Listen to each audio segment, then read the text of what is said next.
Okay, in this next example, we're going to look at finding perimeter and area in the coordinate plane given some ordered pairs of a polygon.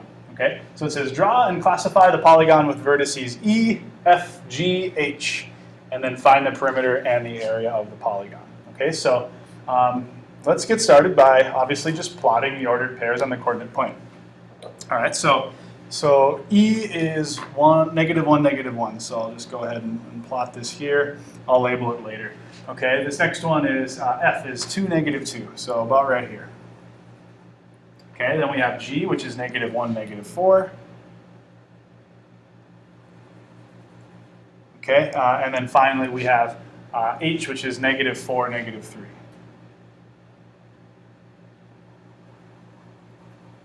Okay, and so at this point we just maybe want to go back and then label the vertices as to what they actually are. And so I'm going to go, this is E, so I'll label that E. Then we have F, which is 2, -2. So F is going to be, 2, -2, this is F. Okay, I'm even going to label this -1, -1. F was 2, -2. G is -1, -4. And then H is -4, -3. Okay, so at this point, let's just go ahead and connect these with segments here. So if I'm to look at this right now, I'm thinking, okay, that kind of looks like a parallelogram. Okay, but we can't just say that looks like a parallelogram, so I'm just going to do the calculation. Remember, the reason that we're doing this on a coordinate plane is we're actually showing this. Okay, so therefore we have to show the slopes of these particular lines. Okay, so I'm just going to maybe just write this out. I'm just going to say slopes. Okay, and I'm going to show all the slopes of these particular segments. Okay, I'm going to call this segments. I'll call it maybe segment HE. Okay, I'll do segment EF. We'll call it segment FG. And then also segment GH, we'll call it. Okay, so remember, just as we did in the warm-up, we talked about the formula for finding slope, right? I'll just write it up here. It's just the slope is going to be equal to y2 minus y1 over x2 minus x1. Okay, and I am just going to use the formulas for this particular example. Okay, so for HE, okay, I'll follow the kind of the order of H and the E. So I'll just say I'll do the E's as my 2's. Okay, so y2 would be -1. So I'll do my M. My slope is going to be equal to -1 minus a -3 all over. This will now be -1 minus a -4. Okay, and this is going to be equal to 2 over 3. Okay, I'll just go ahead and switch colors here. Okay, so for EF now, I'm going to say that my slope is going to be equal to, okay, and again I'm going to do F, and then after that I'll follow with the E value, right? So y2 minus y1 would be -2 minus a -1 all over, now it's going to be 2 minus a -1.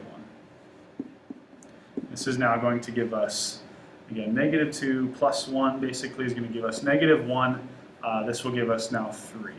Okay, great. So now we want to say FG now. Okay, so FG, my slope is going to be equal to, it's going to be -4 minus a -2 over -1 minus 2. Okay, and this will now give us, it looks like it's going to give us -4 plus 2 will give us -2. And then -1 minus 2 would give us a -3. Negative over negative is a positive, so this is what we get. We get 2/3 here. Okay, and then for GH, again, we'll do the exact same thing. So I'm going to say that my slope is going to be equal to, let's say -3 minus a -4 all over, let's see, I did GH, so now I have -4 minus a -1. Okay, and this is now going to give us 1 over, this will give us -3, which is the same as -1/3. Okay, so by the looks of it, okay, when I maybe map this out a little bit, it looks like these opposite sides that we have are parallel. Okay, now if those opposite sides are parallel, okay, that's going to help us to conclude that, you know, this is actually a parallelogram, okay, or a rectangle. But obviously, we can't conclude that this is a rectangle in this case because our opposite or our consecutive sides are not perpendicular to each other. Okay, so what I'll just say here is a quick little note. I'll just say something like opposite sides are parallel. So we'll say that we'll call it EFGH is a parallelogram. I'll just kind of use that there.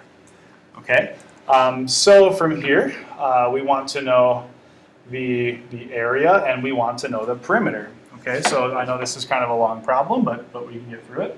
Okay, so again, we want to know the area and the perimeter of this particular parallelogram.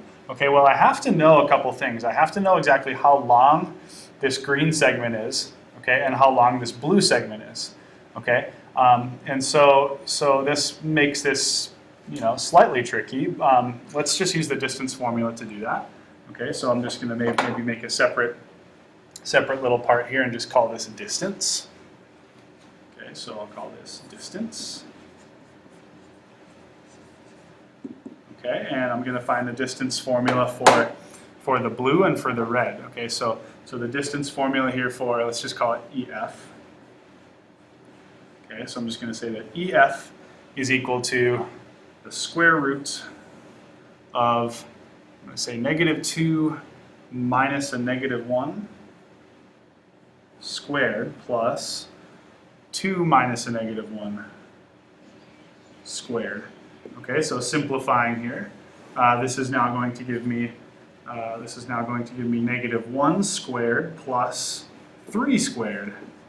Okay, which is going to give me,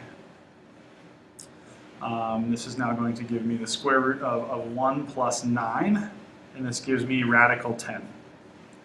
Okay, and so now I am looking for the distance of one of the green sections. Okay, so the distance of one of the green sections, I'll go ahead and say this is, we'll call this one FG. So the distance from F to G is going to be the square root of, let's say this is -4 minus a -2 squared plus -1 minus 2 squared. Okay, and simplifying here a little bit, I'll now have, this is now -2 squared plus a -3 squared, which will give us 4 plus 9, which then gives us 13, or radical 13.